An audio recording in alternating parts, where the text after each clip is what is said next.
Გადამშვიდობის მოგესალმებით ყველას და ვიწყებთ გადაცემას შუადღე ერთსულოვნებაზე. ტრადიციულად შუადღეს უძღვები მე ია ბედოიძე, როგორც ყოველთვის სიამოვნებით ვატარებ თქვენთან ერთად შუადღეს და შევეცდები მოწვეულ სტუმრებთან ერთად რა თქმა უნდა საინტერესო შინაარსიანი და მრავალფეროვანი თემებით დატვირთული პროგრამა შემოგთავაზოთ. გადაცემის პირველ თემას წარმოგიდგენთ სამხატვრო აკადემიისა და კულტურისა და ძეგლთა დაცვის სამინისტროს მხარდაჭერით. ქართულმა მხარემ წელს მე-13 მიიღო მონაწილეობა მილანის საშობაო ბაზრობაზე. სპეციალურად ამ გამოფენისთვის შეიქმნა ლურჯი სუფრის თემაზე, ლურჯი სუფრის მოტივებზე შექმნილი საშობაო სუვენირებით და ნამუშევრებით. ჩვენს გვაქვს სტუდიაში ბუნებრივია წარმოდგენილი და მაყურებელს ექნება საშუალება, რომ უფრო ახლოს ნახოს ეს ნამუშევრები, მანამდე მე ჩვენს სტუმრებს წავდგენ. ქალბატონი ირინე საგანელიძე, კულტურისა და ძეგლთა დაცვის სამინისტროს ხელოვნების განათლების დეპარტამენტის დირექტორი. მოგესალმებით, ქალბატონი ირინე. ასევე ქალბატონი თინა კლდიაშვილი, სამხატვრო აკადემიის დიზაინის ფაკულტეტის დეკანი, პროფესორი და ლურჯი სუფრის ტრადიციის აღმდგენი. მოგესალმებით, ქალბატონი თინა, მადლობთ მოგზაურობისთვის. ქალბატონი დოდო ჭურღულაშვილი, სამხატვრო აკადემიის სახელოსნო ლურჯი სუფრის მენეჯერი. მოგესალმებით, სამხატვრო აკადემიის მაგისტრი, მხატვარი ეკატერინა გეგუჩაძე, ასევე ჩვენთან სტუდიაში იმყოფება. მინდა მოგესალმოთ ყველას, მადლობა მოგახსენოთ მოგზაურობისთვის და დავიწყოთ ამ გამოფენით ბუნებრივია, ვიცით რომ საერთაშორისო საზოგადოების უდიდესი ინტერესი გამოიწვია. თქვენგან დავიწყოთ უგნებავთ ქალბატონი, სამინისტროს მხარდაჭერით მოხდა ეს ყველაფერი და შემდეგ გავშალოთ უფრო თემა ლურჯი სუფრის. მოგესალმებით, მივესალმებით ჩვენს მაყურებელს. უპირველეს ყოვლისა მინდა გითხრათ, რომ ტრადიციული ლურჯი სუფრა სწორედ უძველესი ქართული ტექნოლოგიის, ტექსტილის უძველესი სახეობის ტრადიციის მატარებელია და 2011 წელს სამინისტროს მხარდაჭერით აღდგა ეს უძველესი ტექნოლოგია, ტრადიცია, სწორედ სამხატვრო აკადემიის ბაზაზე. ქალბატონი თინას ხელმძღვანელობით და მისასალმებელია ის, რომ 2011 წლიდან მოყოლებული დღემდე სწორედ ლურჯი სუფრა თავისი მხატვრული ღირებულებით და მნიშვნელობით ვითარდება და უკვე დღევანდელ დღეს ჩვენ ლურჯი სუფრის უამრავი სახეობა გვაქვს, ამაზე ქალბატონი თინა ისაუბრებს, ხოლო ჩვენთვის როგორც სახელმწიფო უწყების უპირველესი მოვალეობა და დანიშნულებაა, რომ ხელი შეუწყოთ ამ საქმიანობას და სწორედ პოპულარიზაცია გაუწიოთ ტრადიციულ ლურჯ სუფრას. უკვე მე-13 წელია, რაც ჩვენ ვიღებთ მონაწილეობას მილანში, მსოფლიოში ერთ-ერთ განთქმულ საშობაო ბაზრობაზე, რომელსაც ქვია Artigiano Fiera და წლევანდელი კონცეფცია, სწორედ მხატვრული კონცეფცია გამოფენის წარმოადგენდა ლურჯი სუფრა და ლურჯი სუფრის მოტივებზე შექმნილი საშობაო სუვენირები. სწორედ ჩვენი მისია და მიზანი იყო, რომ ევროპელი მომხმარებლისთვის მიგვეწოდებინა ეს უძველესი ტრადიციული ელემენტები, რომელიც არის თანამედროვე ინტერპრეტაციითა და თანამედროვე სხვადასხვა ტექნოლოგიებით ერთის მხრივ იყო თანამედროვე სახე ქართული სუვენირისა, ხოლო მეროს მხრივ სწორედ იმ უდიდესი ტრადიციების მატარებელი, რომელიც საქართველოში ამ დრომდე შემოგვჭა და ვითარდება. საკმაოდ მასშტაბური გამოფენაა და მარაძ ქვეყნიდან იღებენ მონაწილეობას კომპანიები. საინტერესოა ჩვენი ქვეყნისთვის რას ნიშნავს გავსი სახის გამოფენებში მონაწილეობის მიღება. მე მგონი მე ვილაპარაკო ამ ტრადიციების, ლურჯი სუფრების და მონაწილეები იყვნენ ქალბატონი დოდო და ეკატერინა და კარგად. ქალბატონი დოდო მწვან ამბობდა, რომ ძალიან დიდი ინტერესი გამოიწვია. რა თქმა უნდა, ეს ისეთი აღფრთოვანებულები იყვნენ, იქ საერთოდ ესეთი საერთოდ ხელით სინჯავენ ყველაფერს, ნაჭერსაც, სათამაშოსაც და გაგიჟდნენ ამ სათამაშოებმა ძალიან ისეთი წარმატებით და კარგად ჩაერდა ლურჯი სუფრების, რა თქმა უნდა, სიტყვა მათთვის დამახასიათებელია ეს ბელისიმო იყო, აბსოლუტურად არც ეს არ ჩაუვლია ისე რომ ესეთი შეძახილით არ გაელო ჩვენ, რა თქმა უნდა, უხვად ხელგაშლილები, ქართველები, საჩუქრებიც ბევრი გავეცით და ესე წარმატებით დავბრუნდით მე მგონი. ასე ძალიან ცნობილია ეკატერინას ნამუშევრები, როგორც ჩვენს ქვეყანაში, ასევე ქვეყნის ფარგლებს გარეთაც ძირი ხანია იღებ მონაწილეობას. ამ გამოფენის შესახებ რამდენიმე სიტყვით ეკატერინა. კონკრეტულად ამ გამოფენისთვის შეიქმნა ჯგუფი არტმანის მიერ ქართული ლურჯი სუფრის ორნამენტების მოტივებით გაკეთებული ხის, ბუნებრივი ხის და ბუნებრივი ქსოვილებით სინთეზურად აი ესეთი გირლანდები. ეს არის სულ ყველა ამ გირლანდებში და რაღაცებში ის უფრო საახალწლო ვარიანტია, მაგრამ აი გვაქვს ესეთი პატარა მაგნიტებიც. ეს არის ყველაფერი ამოღებულია ლურჯი სუფრის ორნამენტებიდან. თითოეული დეტალი არის, ეს ყველაფერი არის ლურჯი სუფრებიდან, ეს ირემი, ტელევიზია, მუსიკოვე. და სხვათა შორის აი მილანში ჩვენ ველოდით, რომ უფრო გაიგებდნენ საახალწლო თემას, მაგრამ უფრო დიდი მოწონება რა თქმა უნდა ისე ლურჯმას უბრალოდ აი ამ გერლანდებმა დაიმსახურეს. კიდევ ერთხელ უსხათ მაყურებელს რისგან არის? ეს არის ხედა ქსოვილები, ბამბის ქსოვილი და აბეშუმის ქსოვილი. ანუ ეს არის ეკოლოგიურად სუფთა, ბუნებრივი მასალა, ბავშვი ხელს მოკიდებს დიდი მოკეთ დაცულია აბსოლუტურად ყველანაირი ნორმები. კეთილი და როგორც იქნა ქალბატონი წინამდე და მე მინდა კითხვა და კიდევ ერთხელ შევახსენოთ მაყურებელს რა თავისებურებებით გამოირჩევა და ზოგადად რითი ვართ გამორჩეული აი ამ კითხვით. დიდი სიამოვნებით მე მივესალმებით თქვენ ერთგულ მაყურებელს, ძალიან დიდი მადლობა მოწვევისთვის. საერთოდ ლურჯის უფლები ჩვენამდე ანუ თვითონ პიროვნებებმა, რომელსაც ძალიან დიდი მადლობა უნდა გადაუხმოთ, რომ მოაღწია ჩვენამდე ამ ტრადიციულმა ლურჯმას უფლებმა. ეს არის დაცული ეროვნულ მუზეუმებში და ჩვენ სწორედ ჩვენი მისია იყო, რომ სწორედ აი ის ტრადიციული ლურჯის უფლების პოპულარიზაცია გაგვიკეთებინა, რომელიც სწორედ არის დაცული ამ მუზეუმებში, მაგრამ ყველა საინტერესო არის თვითონ ისტორია, რომ საიდან შემოვიდა ეს ყველაფერი არის შემოსული აღმოსავლეთიდან, ძირითადად ინდონეზიიდან არის ჩვენთან ინახება, ჩვენ გვაქვს ნიმუშები მე-19 საუკუნის ბოლო, ძირითადად უფრო მე-18-19 საუკუნის ნიმუშები, მაგრამ საინტერესო არის თვითონ ტექნოლოგიური პროცესები, რამდენადაც აბსოლუტურად განსხვავებული იყო იმ პერიოდის ტექნოლოგიური პროცესი როგორ მუშავდებოდა ლურჯის უფლები და შემდეგ უკვე მე-20 საუკუნეში როგორ განვითარდა ეს უფრო ფაბრიკული წარმოების საშუალებით. ამდენად ჩვენ როდესაც სამწუხაროდ 90-იან წლებში ყველა ვიცით როგორი კატაკლიზმები იყო ჩვენ ქვეყანაში, დაიკარგა ეს ლურჯის უფლები, რომელიც ძალიან ერთ-ერთ შესანიშნავ სუვენირს წარმოადგენდა ჩვენი საქართველოსთან რო გაეტანათ და ყველას ჰქონდა ჩვენ განსაკუთრებით ტექსტილის მუშაკებს, რომლებიც ამაზე მუშაობდნენ თუ აღვედგინა, მაგრამ ეს სხვადასხვა სირთულეებთან იყო დაკავშირებული და მადლობა იმ პერიოდს, როდესაც სამინისტრომ გადაწყვიტა, რომ აღედგინა და ეს 2011 წელს მე და ჩემმა უახლოესმა მეგობარმა შესანიშნავმა მხატვარმა ტექსტილის ქეთევან ქავთარაძემ ჩვენ ესე იგი მოგვანდეს ეს საქმე, ძალიან დიდი ხანს დაგჭირდა ამაზე მუშაობა, თითქმის რამოდენიმე თვე იმისათვის, რომ ის ძველი ტრადიცია აღვედგინა და სწორედ მე-18-19 საუკუნის ნიმუშები, აი მაშინ როგორც კეთდებოდა ტექნოლოგიით, იმითი გვეწარმოებინა, ჩვენ ეს აღვადგინეთ.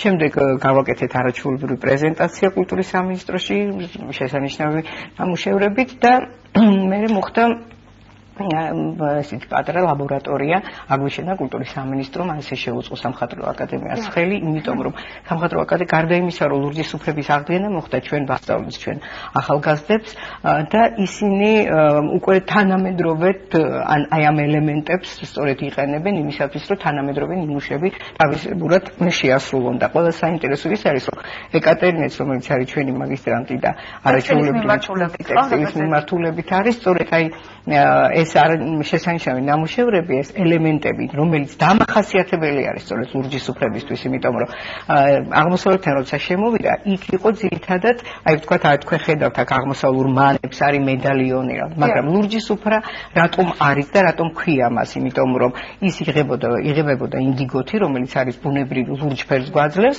და სწორედ აი ეს ტრადიციული ქართული ელემენტები, რომელიც შემოიტანეს ეს მოცეკვავე ქალბატონები არის ესეთი აბჯარასხმული მამაკაცები, რომლებიც ძალიან საინტერესოდ არის განაწილებული კომპოზიციურად. ასევე არის სწორედ სუფრისთვის დამახასიათებელი ელემენტები, როგორიც არის ფლორა, ფაუნა, თევზები, სხვადასხვა ცხოველები, ირემი არის ერთ-ერთი მნიშვნელოვანი და რა თქმა უნდა დანაჩანგალი, ყოვზი დანაჩანგალი, რომელიც ასევე სუფრისთვის არის ერთ-ერთი დამახასიათებელი ელემენტი და ძალიან დატვირთული არის კომპოზიციურად. აი სწორედ აი ამითი განსხვავდება უკვე იმ სხვა ტრადიციებისგან, რომელიც თქვათ ან აღმოსავლეთიდან არის შემოსული, ან ჩვენ ახლა შევიტანეთ კიდე სხვადასხვა ფერები, გავამდიდრეთ ფერები, ახალი სიცოცხლე შეემატა შეიძლება. გარდა ლურჯი ფერისა უკვე ვაკეთებთ სხვადასხვა ფერებს, არის ბორდო, არის მწვანე, ან ყველა კოლორით თუ კი რაიმე სპექტრი არსებობს ჩვენს მაშინ ხედვაში ვიზუალში. თუმცა ტექნოლოგია მაინც ძველია, ხო? ტექნოლოგია და ამის მიმართულებით გრძელდება. ხო, იცით რა, ტექნოლოგია, აი ხა რასაც ხედავთ, აქ ის მე ძველი ტექნოლოგიით არ არის. ხა ეს არის გაკეთებული უკვე მე-20 საუკუნეში, როდესაც კეთდებოდა ფაბრიკული წესით, აი იმ წესით მატრიცის საშუალებით არის ბუნებრივ ქსოვილზე დაბეჭდილი, ან აბრეშუმზე, ან ბამბის ქსოვილზე. კეთილი, ამ სახელოსნოსაც შევეხოთ, შეიძლება კონკრეტულად და აი უშუალოდ სახელოსნოს მუშაობის პრინციპი, რამდენი ადამიანია ამ სახელოსნოში დასაქმებული და როგორ ხდება რეალიზება? 5 ადამიანი ყავს ჩვენი ტექნოლოგია, რომელიც ძირითადად აი ესე წინასწარ თუ რა ფერზე გვინდა მუშაობა, ამას შედგენა ხდება წინასწარ და ამის მიხედვით შემდეგ ბამბის ქსოვილი დამუშავებული, უკვე გამზადებული, რაზეც გადაიტანება უკვე ესა თუ ის ესკიზი, რომელი ესკიზის გაშვებაც გვინდა და რაზეც არის უფრო ძირითადად ჩვენთან ეს სასაჩუქრეშია ჩადებული და უფრო სამინისტროები აი ესეთ გადარიცხვით მუშაობთ და როცა რა შეკვეთა არის, აი მის მიხედვით უკვე მზადდება და კეთდება ეს ფერი. არის ხო რაღაც გარკვეული მოთხოვნილებები? ზომის მიხედვით, თქვა, ფერის მიხედვით და ასე შემდეგ. უკვე აპრობირებულია, როდესაც ამ სტუმრები ჩამოდიან, როდესაც არის ესეთი საერთაშორისო მნიშვნელობის ღონისძიებები, დელეგაციები, ანუ ლურჯი სუფრა არის ბრენდი, რომელიც არის ქართული ხასიათის ტრადიციის მატარებელი და სწორედ აი ქართული სუვენირი, ქართული ლურჯი სუფრის სახით შეიძლება უძღვნათ ჩვენ უცხოელ სტუმარს. აი ჩვენ თქვით, რომ წელს უკვე მესამე მიიღო მონაწილეობა ქართულმა მხარემ. საინტერესოა სხვა წლებში თქვა ხდებოდა და მის თემატიკა რომელიც იყო გადადი. მე არაფერ შეიძლება რომ არ აღინიშნოს კულტურის სამინისტროს აი ის დამოკიდებულება და სწორედ პოპულარიზაცია და განვითარება სწორედ ახლა კულტურის სამინისტროს მხრიდან ხდება და ძირითადად აქტიურად ეგენი მუშაობენ ამაზე რომ ჩვენ თუნდაც ის რომ ჩვენი აკადემიის დღევანდელი სახელოსნო და ლურჯი სუფრები მოხდა მასში იტალიის აი ესეთ მნიშვნელოვან გამოფენა ბაზრობაზე ეს არის სწორედ დღევანდელი კულტურის სამინისტროს დამსახურება და რომ გრძელდება აი ეს შრომა ეს მუშაობა და ყველა საინტერესო ის არის რომ იმდენად მნიშვნელოვანი გახდა ეს მომენტი რომ ჩვენი ბრენდი და ჩვენი ხასიათი და ჩვენი კულტურა შევიტანეთ დღეს იტალიაში მიუხედავად იმისა რომ შეიძლება ჩვენ არ გვაქვს ისეთი დიდი ფართი მაგრამ იმდენად დიდი მოწონება არის რომ უკვე მესამე წელიწადია წელს რაც ჩატარდა და წინა წლებში ძალიან დიდი დაინტერესება იყო და სულ კითხულობდნენ რომ არ არის თვითონ ქალაქში თქვენი თქვათ რაღაცა ნიმუშები რომ ჩვენ ვიცოდეთ და მივიდეთ იმდა შევიძინოთ სამწუხაროდ ჯერჯერობით არ არის მაგრამ ანუ ეს არის სწორედ უკვე იმის დამსახურება რომ აი წლების განმავლობაში უკვე აი ეს ტრადიცია ესე ჩამოყალიბდა და 3000-მდე ვიზიტორი კომპანია 115 ქვეყნიდან როგორც წელს რამ თვითონ გამოფენა საკმაოდ მასშტაბური იყო გამოფენა და როგორც უკვე ბრძანეთ დაინტერესებაც ბუნებრივია დიდია. ეკატერინეს მინდა ვკითხავ, ძირითადად მე ვიცნობი ეკატერინეს შემოქმედებას შარფების მიმართულებით და ძალიან ცნობილია. საინტერესოა, აი როგორც ხელოვნების კუთხით უშუალოდ აი შემოქმედებითი პროცესი ხედა, როგორც ვთქვით, ქსოვილი, ხო? აი ამ ყველაფრის სინთეზის ახალია შემოქმედებაში. კი, ეს ახალია შემოქმედებაში, საერთოდ ხის და ქაღალდის სინთეზი არსებობს, ესე გავრცელებულად რომელსაც ქვია დეკუპაჟი, უბრალოდ რაღაცა სახელოსნომ მიაგნო, სახელოსნო არტყანმა მიაგნო რაღაცა თავის კიდევაც მიმართულებას, კი, სადაც უკვე ხედა ქსოვილი, იმიტომ რომ რადგან სახელოსნოში 5 ტექსტილის წარმომადგენლები ვართ, ამიტომ მაინც ტექსტილთან გვირჩევნია მუშაობა და ძალიან საინტერესო პროცესია თვითონ მუშაობის, იმიტომ რომ თითოეული ნამუშევარი გათვლილი უნდა იყოს ან ლურჯი სუფრისთვის, ანუ ამას ეს არ არის ისე რომ აი ეს ქსოვილი ავიღე, დავაკარი და ამოვჭერე. ან ცოტა ისეთია საინტერესო სამუშაოა. ძალიან და თუ გააგრძელებთ კიდევ კი, აუცილებლად გავაგრძელებთ, იმიტომ რომ ძალიან კარგად შეხვდა ამას არა მარტო უცხოელი, ახლა უცხოელთან ფაქტურად გავედით მილანში. ქართული მომხმარებელი შეხვდა ძალიან საინტერესოდ, ძალიან მოსწონთ. დიდი ზონა. იმიტომ საკმაოდ მაღალი პროფესიონალური ზონით არის შესრულებული და ვისაც გემოვნება აქვს, ბუნებრივია მოეწონება რა თქმა უნდა.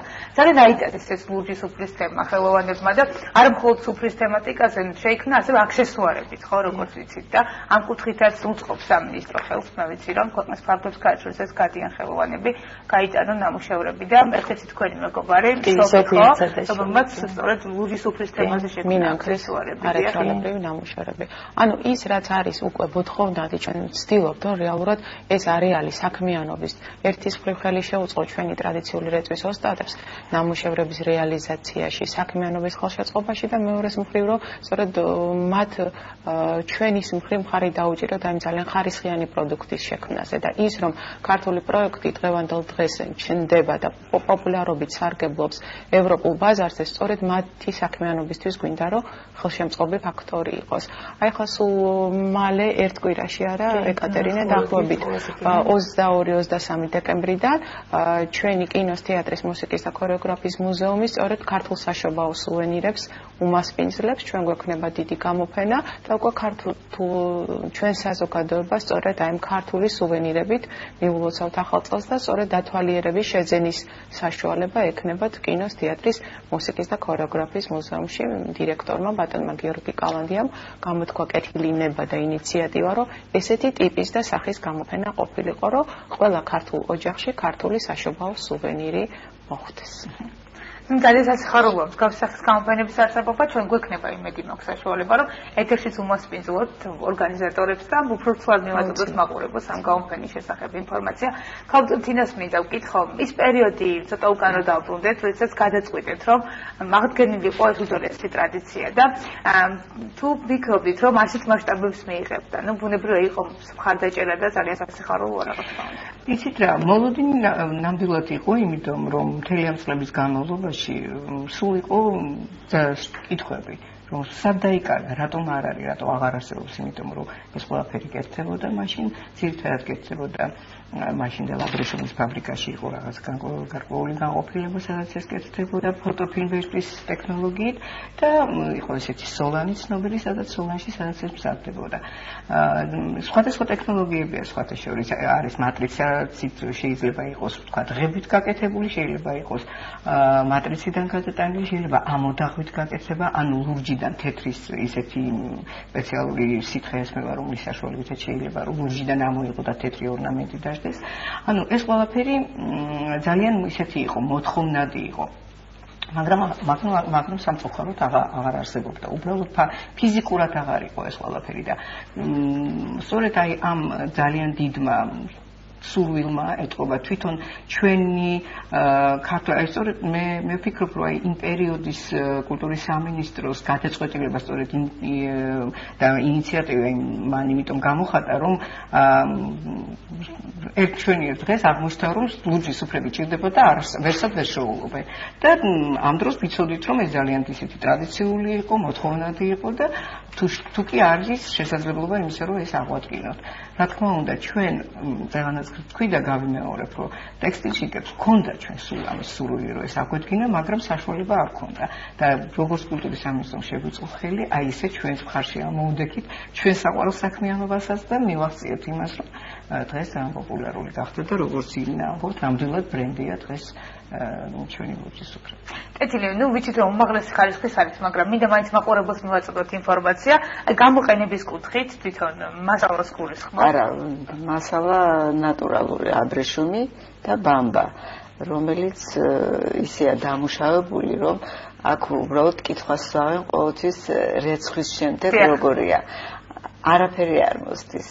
შემიძლია გითხრათ, რომ აი ოდნავ შეიძლება, აი რაც ქსოვილზე დატანილი არის, საღებავი შეიძლება ოდნავ რაღაცა უფრო და უფრო ლამაზი და კარგი ხდება ეს ფერი შეიცვალოს ან შეჟონვა მოხდეს. არა, შეჟონვა არ ხდება.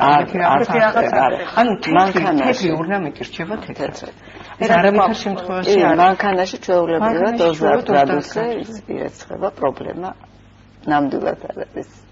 კეთილი, დასასრულისკენ მინდა გკითხოთ სახელოსნოს უშუალოდ საომრობო გეგმები, ასევე მიმართვენი მიმართულები და სკალპტონერნე და საახალწლო ფრანგონისებებით იგეგმება და დაგემშვიდობებით კეთილი სურვილებით. როგორც უკვე შევიტყვეთ, საშობაო გამოფენა გაიხსნება ახლო დღეებში. საახალწლოდ აი როგორც გითხარით, აი გამოფენის მომზადების პროცესში ვართ ახლა და გვინდა რომ ეს გამოფენა იყოს მაქსიმალურად მრავალფეროვანი.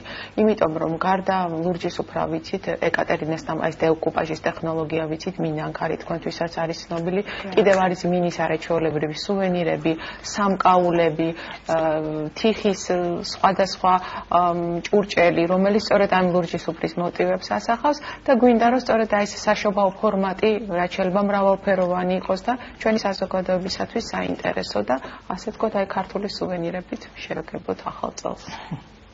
კეთილი, კაპიტანტინა, უშუალოდ ამ სახელოსნოს საომავლო გეგმები როგორი იქნება? სახელოსნოს ძალიან დიდი გეგმები აქვს, გარდა სუფრებისა ჩვენ გვინდა სწორედ აი სუფრისთვის რა გარკვეული ატრიბუტიკაც არის, ვთქვათ, ჭიქის დასადები არის, ეს თუ რაღაც პატარა დასაფენები, ეს ყველაფერი გავაკეთოთ, ჩვენ უკვე გვაქვს რაღაც გარკვეული ექსპერიმენტებს ვატარებთ მაგასთან დაკავშირებით და ალბათ აი მთლიან კომპლექსში შეგვიძლია რაღაც გარკვეული დროის შემდეგ წარმოვადგინოთ. სიამოვნებით გიმასპინძლებთ შუადღეში. ეკატერინეზე შევიტყვეთ რომ ემზადება, მაგრამ იქნება რამდენიმე სიტყვით, გარდა ამ ყველაფრისა, ეს სიახლე რაც ვნახე, მე ძალიან მომეტონა და ბუნებრივია რომ გულშემატკივრობ ყოველთვის ეკატერინე, თუ არის კიდევ რაიმე ახლო დღეებში დაგეგმილი თუნდაც ღონისძიება, რომელსაც აი ვამზადებთ ბატონ გიორგისთან, მე ვეხმარები.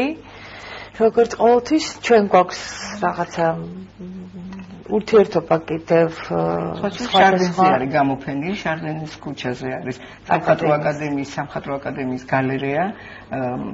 გალერეა და გობელინის მუზეუმი. იქ არის ახლა საშობაო, სწორედ საახალწლო საშობაო გამოფენა, სადაც თქვენი არჩეულებრივი გოგონების ნამუშევრებიც არის წარმოდგენილი და კიდევ სხვა მხატვრების, ასე რომ შეგვიძლია გამოსცემდნენ. კეთილი, მე მინდა რომ დიდი მადლობა გითხრათ მობრძანებისთვის, მინდა წარმატება გისურვოთ და დაგემშვიდობებით კეთილი სურვილებით. შუადღე კი გრძელდება კიდევ ერთი თემა გვაქვს წინ, ცოტა ხანში დავბრუნდებით ისევ ხელოვნების კლუბით, ასე რომ დაგჭირდეთ.